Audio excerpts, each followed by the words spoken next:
16 ao 23. Diz assim a palavra de Deus, 1 Coríntios 3, 16 ao 23. Não sabeis que sois santuário de Deus e que o Espírito de Deus habita em vós? Se alguém destruir o santuário de Deus, Deus o destruirá, porque o santuário de Deus, que sois vós, é sagrado. Ninguém se engane a si mesmo.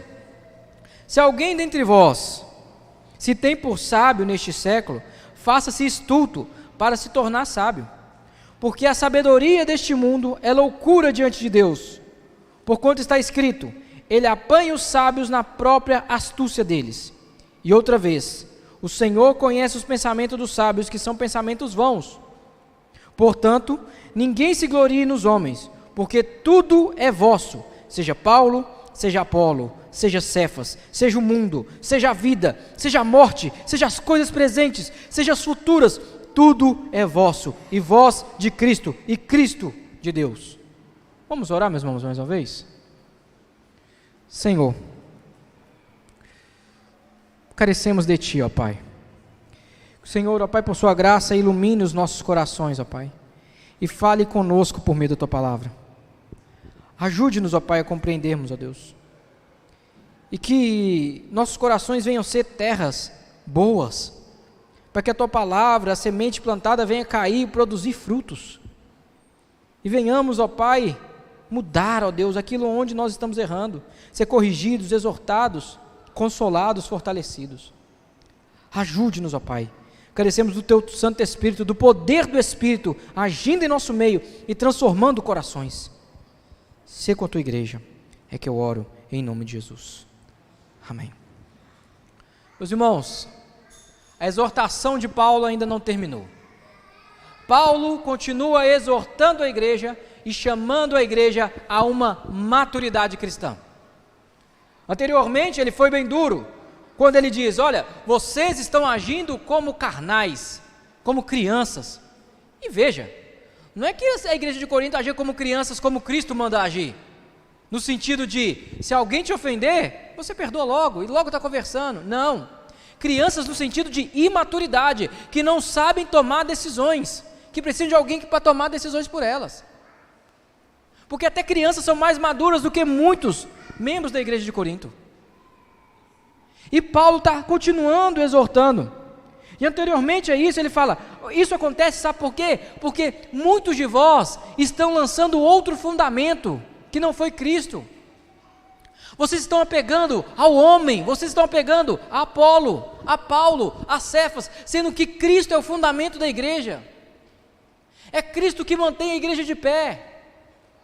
É Cristo que faz com que a igreja não caia quando vem a tempestade, que a igreja não acabe quando vem o dia mau. Cristo é que sustenta a igreja, que Paulo está dizendo. E agora ele vai entrar em outro ponto. Além dele falar que Cristo é o fundamento e nós devemos edificar sobre esse fundamento, ele vai dizer que nós também somos o santuário. Versículo 16, ele diz assim, não sabeis que sois santuário de Deus e que o Espírito de Deus habita em vós? Veja que Paulo apresenta isso aqui como uma informação que já era do conhecimento da igreja. Ora, vocês não sabem disso? Vocês estão cansados de ouvir de que vocês são santuário de Deus, habitação do Espírito? Por que ainda vocês insistem em ficar brigando um com o outro? Por que vocês ainda insistem em achar que um é melhor do que o outro?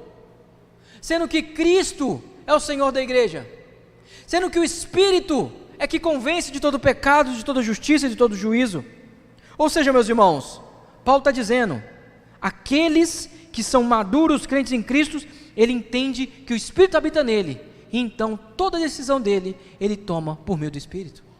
Ele não é conduzido segundo a sabedoria deste mundo, ele não é conduzido segundo os conceitos pós-modernos, ele é conduzido segundo a revelação de Deus, segundo as Escrituras. Por isso que ele perdoa, por isso que ele ama, por isso que ele corrige, por isso que ele obedece, por isso que ele se submete à palavra de Deus, porque o Espírito habita no meio da igreja. É o Espírito que convence do pecado. E veja o que ele diz, não sabeis que sois vós santuário de Deus e que o Espírito de Deus habita em vós? 17, Se alguém destruir o santuário de Deus, Deus o destruirá. Ou seja, meus irmãos, não traga impurezas para o santuário. Não contamine o santuário com pecado. Pelo contrário, como santuário de Deus, se purifica dia após dia. Luta contra o pecado, tira o pecado do vosso meio. Não seja conivente. Não seja amigo do pecado, pelo contrário, fuja. A igreja de Corinto, eles estavam tendo uma relação ali com conivência com o pecado e somos espirituais. Não há espiritualidade se há pecado em nosso meio, se há contaminação no santuário. Eles se orgulhavam porque tinham dons, mas permitiam pecadores no vosso meio. Não, meus irmãos, somos templo de Deus, Espírito de Deus habita em nós. Nós não pertencemos a este mundo, pertencemos a Cristo. Lembre-se que o pecado faz separação entre Deus e o homem. E Deus não habita onde está o pecado. Deus só está no nosso meio por um motivo, por causa de Cristo. Não é porque você é bom, não é porque você veio até aqui, mas porque Cristo Jesus perdoou os nossos pecados e nos purificou. Essa é a razão de Deus estar no nosso meio. Não tem a ver com nós, tem a ver com Ele, com a sua glória. E Deus não tolera o pecado, meus irmãos. Por isso que existe a disciplina eclesiástica, para punir aqueles que vivem em constante pecado e que não se arrependem. Pessoas que também trazem novas doutrinas, novos ensinos. Nós ordenamos aqui os nossos irmãos, eles juraram, eles prometeram zelar pela boa doutrina da igreja. Não vamos deixar que heresias entrem no nosso meio. Paulo vai dizer isso lá no verso 6 do capítulo 4, está logo adiante aí. Lá na parte final do verso 6 do capítulo 4, ele diz assim: estas coisas, irmãos, apliqueis figuradamente a mim mesmo e a Apolo, por vossa causa, para que por nosso exemplo aprendais isto: não ultrapasseis o que está escrito. Não é para criar algo novo, não é para ultrapassar o que o Senhor Jesus já nos tem revelado. Ou seja, a revelação das Escrituras é suficiente, é palavra de Deus. Nós não precisamos de novas revelações. Tem pessoas que chegam e dizem: olha, eu descobri nova doutrina, eu descobri novo ensino. Não ultrapasseis ao que está escrito. Permaneça na palavra, permaneça no que foi revelado. Isso é suficiente. Porque o templo do Espírito, ele é guiado pelo Espírito. E o Senhor é duro, ele diz 17: se alguém destruir o santuário de Deus, Deus o destruirá, porque o santuário de Deus, que sois vós, é sagrado. Ou seja, meus irmãos, é esse caminho que Paulo vai seguir. Expulsai o malfeitor no meio de vós. É o que ele vai dizer lá no capítulo 5, quando tem um jovem se relacionando com a mulher de seu pai. Ele fala: por que vocês estão tolerando isso? Expulsai do meio de vós. Ou seja, não existe salvação, não existe purificação, se não tirar o pecado do nosso meio. Você, que aqui está, e vive uma vida de pecado secreto, enganando as pessoas, com boa aparência, mas cheios de pecado em seu coração, na sua casa, no seu trabalho, no seu casamento, no seu namoro, em todo lugar. A hora é agora de você parar e se arrepender de seus pecados. A hora é agora de você parar e se converter verdadeiramente. Os homens se enganam, é o que Paulo vai dizer no versículo 18. Os homens se enganam achando: este pecado que eu cometo, ele só faz mal a mim, ele não faz mal a ninguém. É como um vírus, meus irmãos. O pecado é como um vírus. Você acha que faz só mal a você, só que quando você menos pensa, quando você menos imagina, já contaminou a sua casa, já contaminou seus filhos, já contaminou sua esposa, e logo vai contaminar a igreja. Se arrependa enquanto é tempo e crê em Cristo Jesus. Ou então, as consequências se alguém destruir o santuário de Deus, Deus o destruirá, porque o santuário de Deus, que sois vós, é sagrado. Vocês não são qualquer um, vocês são santos, escolhidos por Deus. Por isso, meus irmãos, que venhamos nos santificar, nos purificar. Lembre-se desse mesmo contexto, quando o Senhor colocou o santuário. Olha a imagem. O Senhor colocou o santuário quando libertou o povo. Mas onde é que estava o santuário? No deserto. Mas o santuário no deserto ainda assim era um santuário belo. Veja, o que eu estou querendo dizer? Não importa a vida, a condição que você tem levado, o modo, onde você está, se você está no deserto, se você é santuário de Deus, você ainda vai ser a beleza do deserto. Entretanto, isso lá no capítulo 32 de Êxodo. Entretanto, no capítulo 32, mais para frente, vai dizer que o povo fez para si bezerro de ouro, contaminando a igreja, contaminando o santuário. O Senhor para tudo o que está fazendo, todas as instruções que Ele dá para Moisés. Então, logo em seguida, Ele destrói o povo. E lá no capítulo 34, Ele vai retomar a construção, as orientações para se levantar o tabernáculo. Ou seja, Deus não aceita impureza no meio dele. Deus não aceita impureza no meio do seu povo.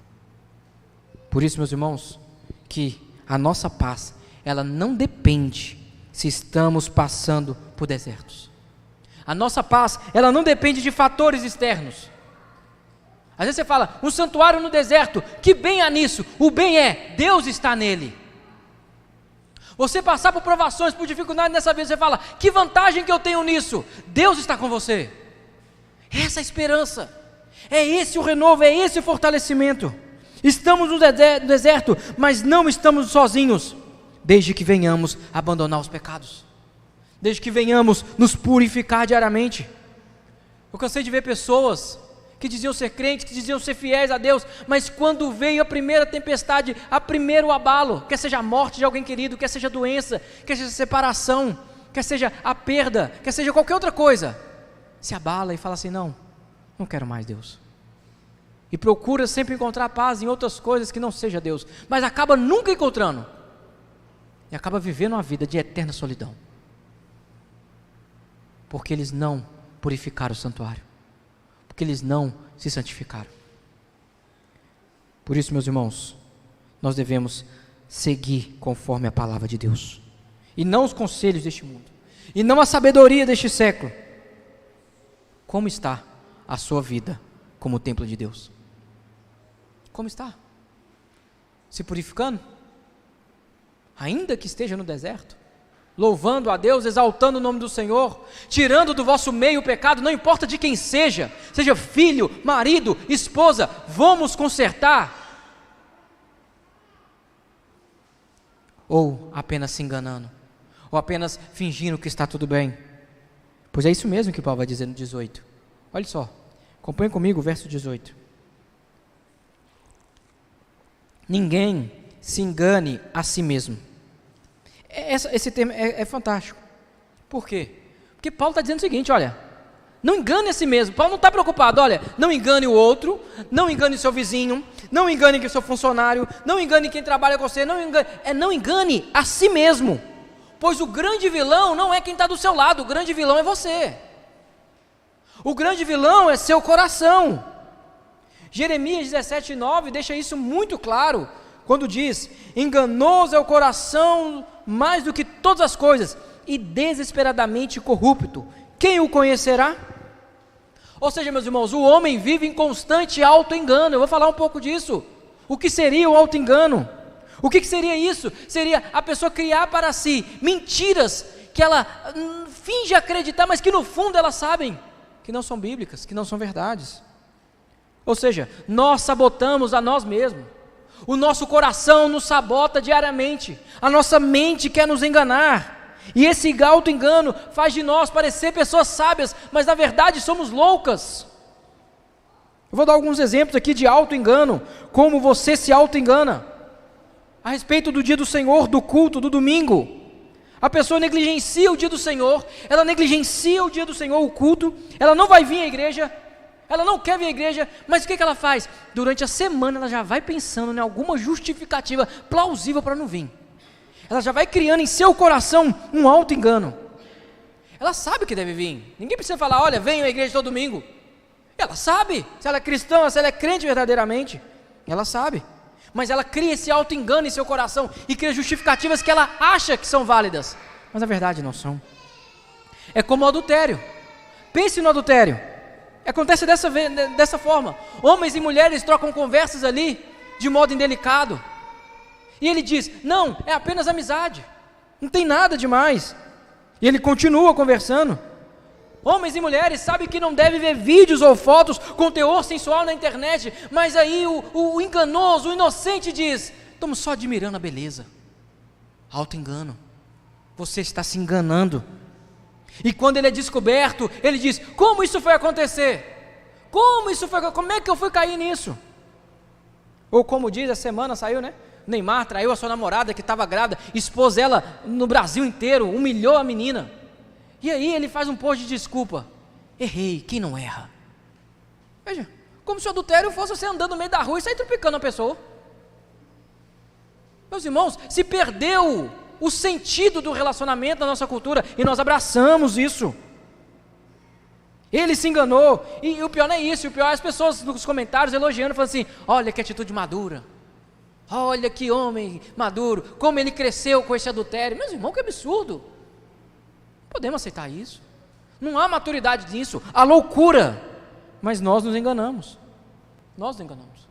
os jovens, né, que estão namorando e vivendo um adultério, que não podem ter relação sexual antes do casamento, eles sabem dessa verdade, eles estão ouvindo desde novinho essa verdade, não pode, mas aí surgem os pais que se auto-enganam e dizem assim, olha, pelo menos meu filho está feliz, ou se não, aquela outra auto-engano diz, se eu não deixar, ele vai fazer escondido, ou se não, só piora quando eles dizem assim, não, os namoros de hoje não são como da minha época.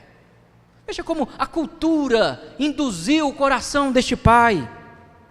Ele vê o filho dormindo na casa da namorada ou vice-versa, e é conivente com o pecado. E a preocupação dele é, melhor em casa do que na rua, porque as ruas são violentas. Ele preocupa com a violência, mas não se preocupa com o filho indo para o inferno. É uma loucura. É o mundo, é a sabedoria pós-moderna, e que nós abraçamos. E o pior não é isso, o pior é quando nós criamos verdades para nós, para querer justificar, olha, meu filho ele pode ser assim, mas ele me ajuda em casa, ele é um trabalhador, ele graças a Deus é boa pessoa, nunca me deu trabalho. Isso é apenas um detalhe, como se pecado fosse detalhe, como se pecado não fosse algo sério, que Deus não tolera, e nós nos enganamos. Deus está dizendo para nós, pare de se enganar, reconheça a realidade, porque até o nosso oração e clamor pelos nossos filhos, pela nossa casa, vai ser verdadeiro, vai ser genuíno. Você vai clamar, meu Deus, meu filho tem tudo, meu filho tem dinheiro, meu filho tem faculdade, ele tem casa, mas ele não tem o Senhor, ele está perdido, ele precisa de Cristo, salve o coração dele. Se você se auto-enganar, você nunca fará essa oração, porque para você está tudo bem.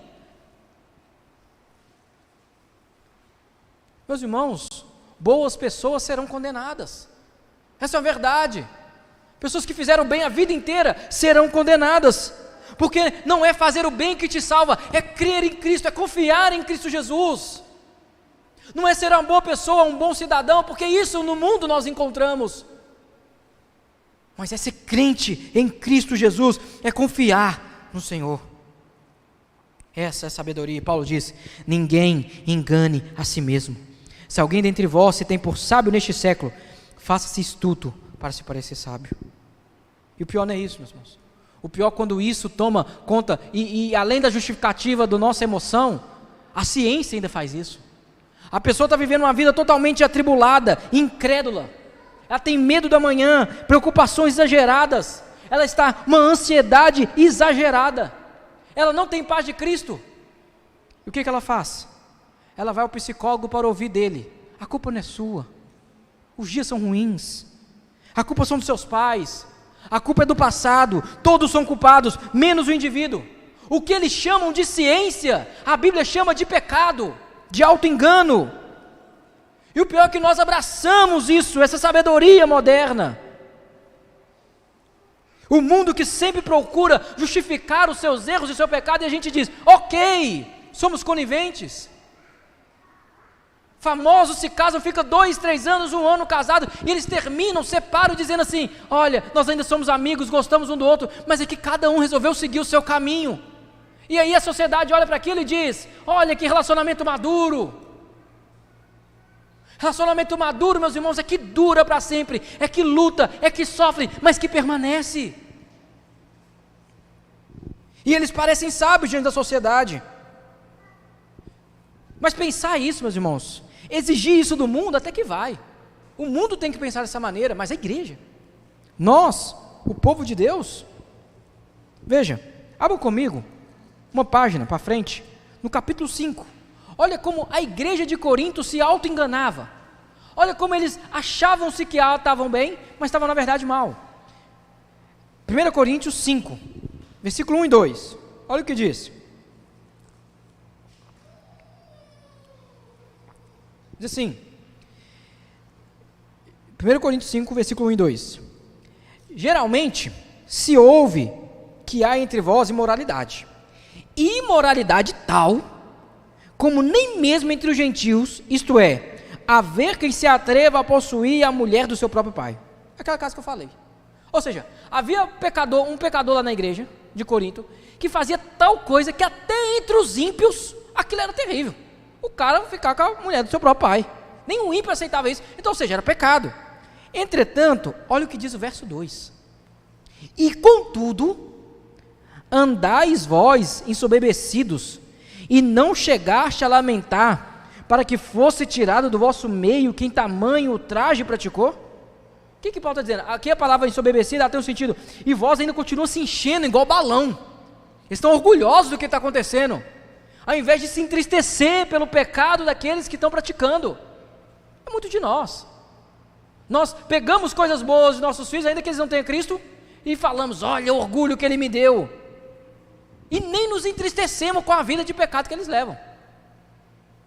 E Paulo diz: é para vocês se lamentarem, pelo menos isso. Ou seja, é um auto-engano, eles estão se enganando.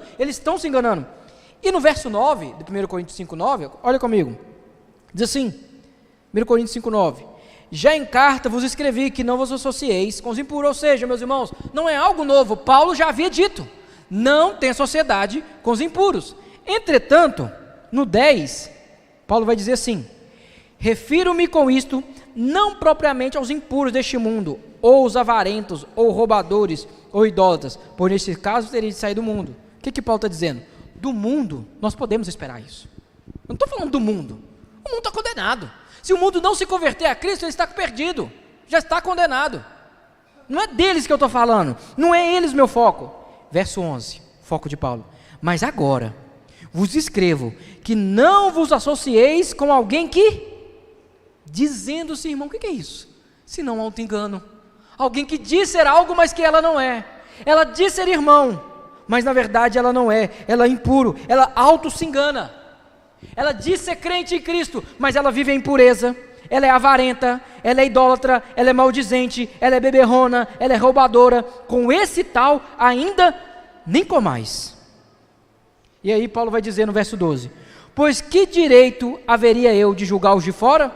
Não julgai vós os de dentro? O que ele está dizendo aqui? É muito fácil você pegar o seu padrão que é muito bom, o seu filho que é muito bom, sua filha, seu casamento que é muito bom, ainda que não tenha Cristo, e pegar um casamento pior, um filho pior, e falar assim: ó, pelo menos o meu não está desse jeito. É muito fácil. É muito fácil falar: ó, nosso casamento está ruim, está terrível, tá, mas o do vizinho está pior. Olha, nós ouvimos eles gritando, brigando. Nossos filhos estão ruins? Tá, mas tem outros filhos nas drogas. O deles é pior. Então é muito fácil você se achar superior ao mundo, e porque você quer se comparar ao mundo. Só que quando você se compara à igreja, quando você se compara a Cristo, como você se sente? Porque o nosso padrão, meus irmãos, de comparação não é o mundo caído, mas é Cristo. É Cristo. E diante disso, meus irmãos, não há obra do homem, não há esperança do homem, não há nada que o homem possa dizer, a não ser propício a mim, pecador. Eu pequei contra ti. Não é o outro, não é o próximo, não é ninguém pior. Ainda que o mundo esteja sob completo caos, eu preciso me arrepender dos meus pecados.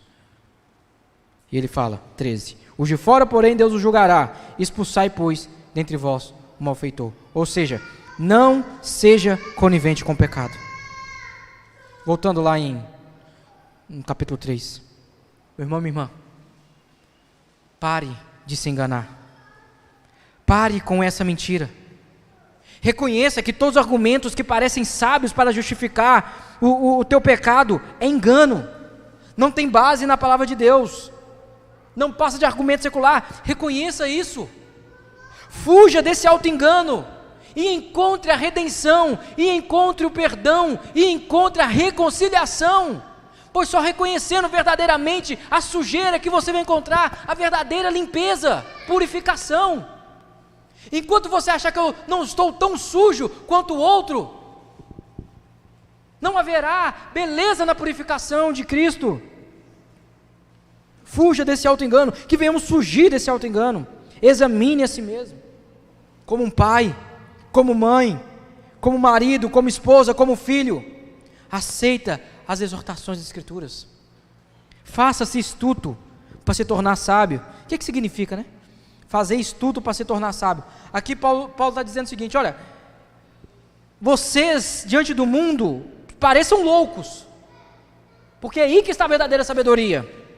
É parecer doido diante do mundo, porque você não se encaixar na caixa do mundo, no padrão do mundo, o mundo vai te chamar de louco. E deixa que o mundo pense, meus irmãos. Deixa que o mundo pense que os nossos valores são ultrapassados. Deixa que o mundo pense que o que você pensa sobre casamento, filhos, família, trabalho e tudo isso é ultrapassado. Deixa que eles pensem assim. Que eles pensem que nós somos loucos, que permaneceremos assim. Porque nós não devemos dar satisfação das nossas vidas ao mundo caído, e sim ao Deus soberano. Essa é a verdade, meus irmãos. E o mundo não entende isso. O mundo nos olha domingo após domingo e ele diz o seguinte: que pessoas doidas, como é que elas podem fazer isso? Como é que domingo após domingo elas podem se reunir para adorar a Deus? As pessoas não são normais. Quando muito eles não dizem assim, quando você tem uma proposta ali que é ilícita, para ganho ilícito, e você diz assim: não, eu não quero, mas ninguém vai descobrir. Não, mas eu não quero, eu não posso, pecaria contra meu Deus. Fala, você é doido. Que deixe pensar que nós somos loucos. Por quê? 19.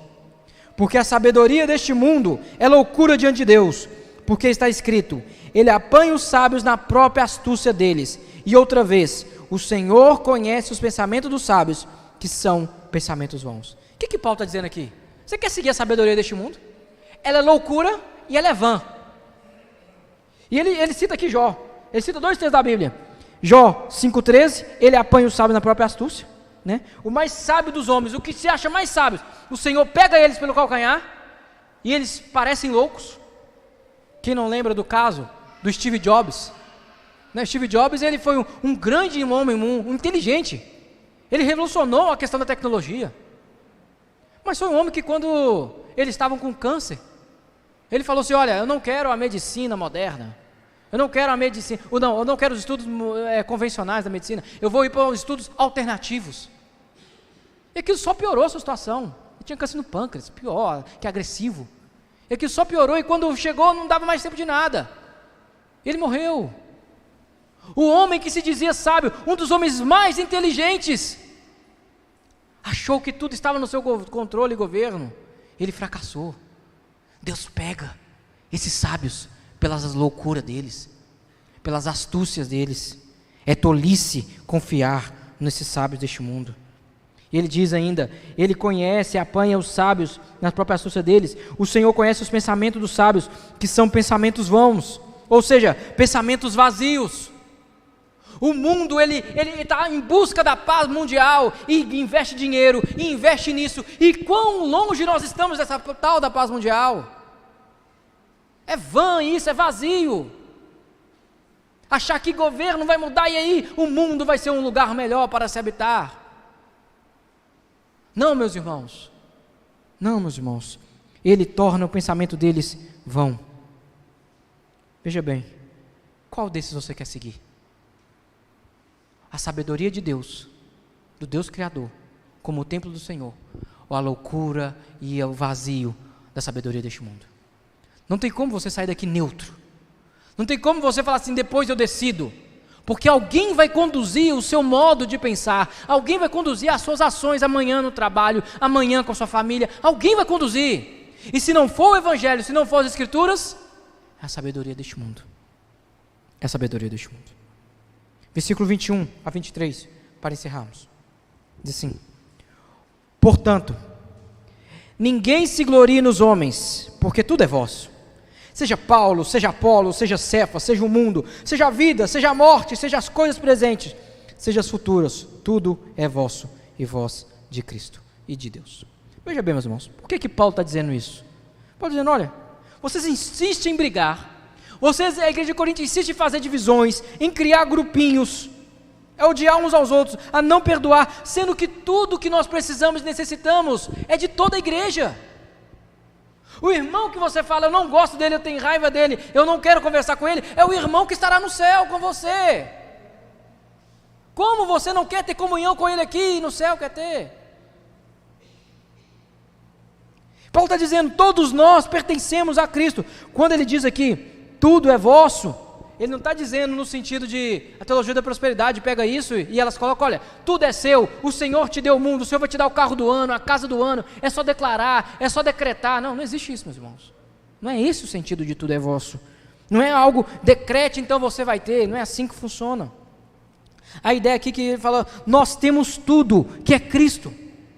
E ainda que nós tenhamos tudo, não só nós, mas quem também tem tudo? Paulo tem tudo, que é Cristo. Apolo tem tudo, que é Cristo. Cefas tem tudo, que é Cristo. Ou seja, não há ninguém que tem mais ou menos que o outro, porque o que nós necessitamos, o que é o fundamento da igreja, nós temos, que é Cristo.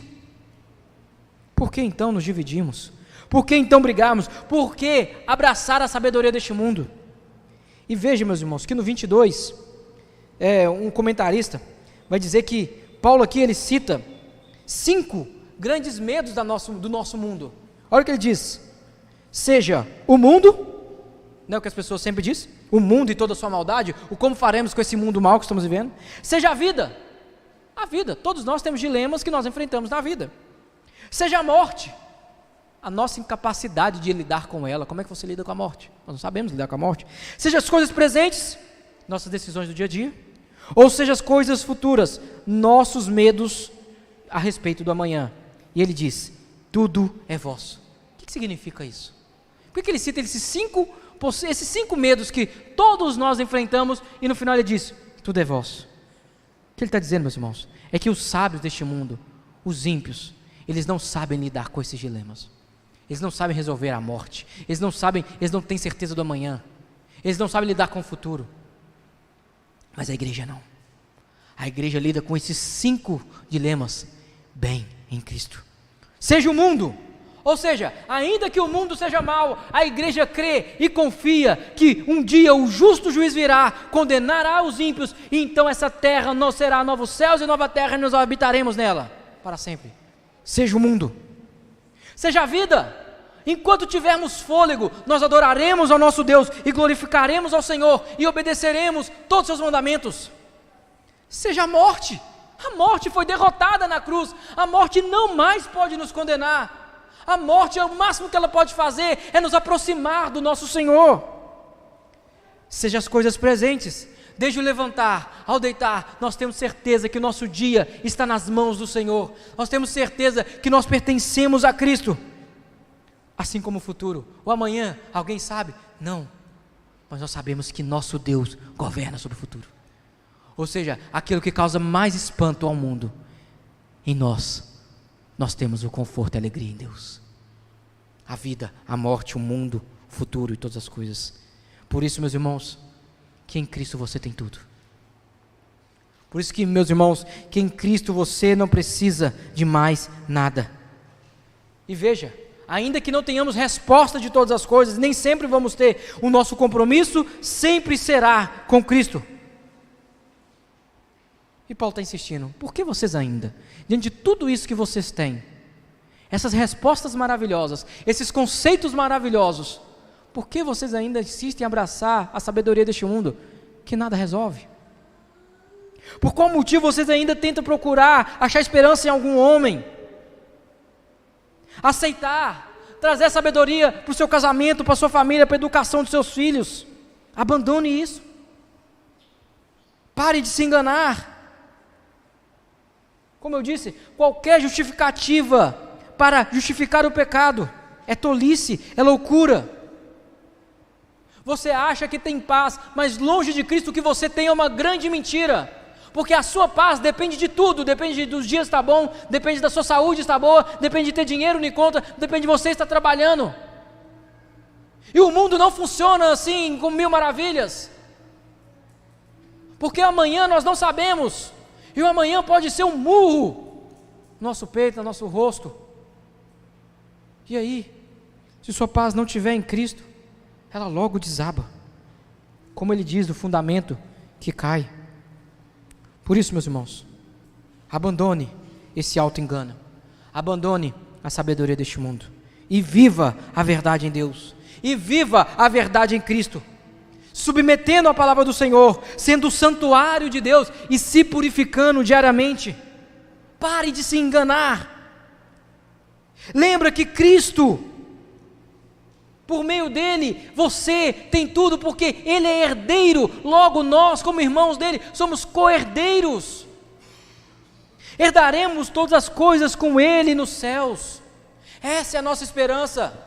Por isso não tem motivo para divisões, não tem motivo para rancor, não tem motivo para ira, não tem motivo para mágoa, para picuinha, porque em tudo Cristo nos dá a vitória.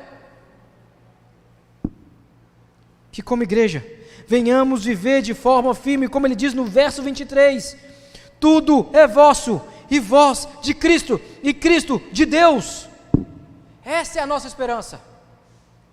Que venhamos ter essa esperança, e que ela venha a ser fortalecida dia por dia, e que Deus, por sua misericórdia, nos ajude, para que venhamos parar de nos enganar, e venhamos viver a verdade do Evangelho. Que Deus tenha misericórdia de nós e nos ajude. Amém. Vamos orar? Senhor, ó Pai, por meio da Tua palavra nos confronta. Quantos de nós estamos nos enganando, ó Pai, diariamente? Nós nos enganamos, ó Pai, e criamos mentira em nossos corações que nós fingimos acreditar para justificar os nossos erros. Quando nós não lemos a Tua palavra ou não oramos, nós dizemos que não temos tempo, porque estamos trabalhando. Quando nós não vemos a Tua casa na igreja congregar, nós dizemos que estamos cansados pelo trabalho que nós fizemos. Tenha misericórdia, Pai, pelo auto-engano que nós criamos, por sabotar os nossos corações, por querer aderir ao pensamento dessa sociedade, do pós-modernismo, onde eles dizem, siga o seu coração. Não, Deus, queremos seguir as Escrituras, queremos seguir a palavra, porque só nela tem verdade de vida eterna. Que Cristo venha a ser a nossa rocha, que venhamos ser santuários de Deus. Por isso, ó Deus, eu te peço que venhamos tirar nesse momento todo o pecado do nosso meio, nos casamentos, nas casas, com os filhos, nos trabalhos, em todo lugar. Purifica-nos, Senhor, e seremos limpos. Lava-nos, Senhor, e seremos lavados, seremos mais alvo que a neve. Precisamos de Ti, ó Deus. Se até então, Pai, temos errado, nesse momento, perdão e tenha misericórdia, mas que a partir do momento que nós saímos daqui, venhamos viver uma vida transformada, ainda que doa, ainda que venhamos perder famílias, bem prazeres, mas que venhamos ser fiéis a Ti. Ajude-nos, ó Pai, a amar uns aos outros, a perdoar uns aos outros, a ser fiel ao Senhor, em Cristo.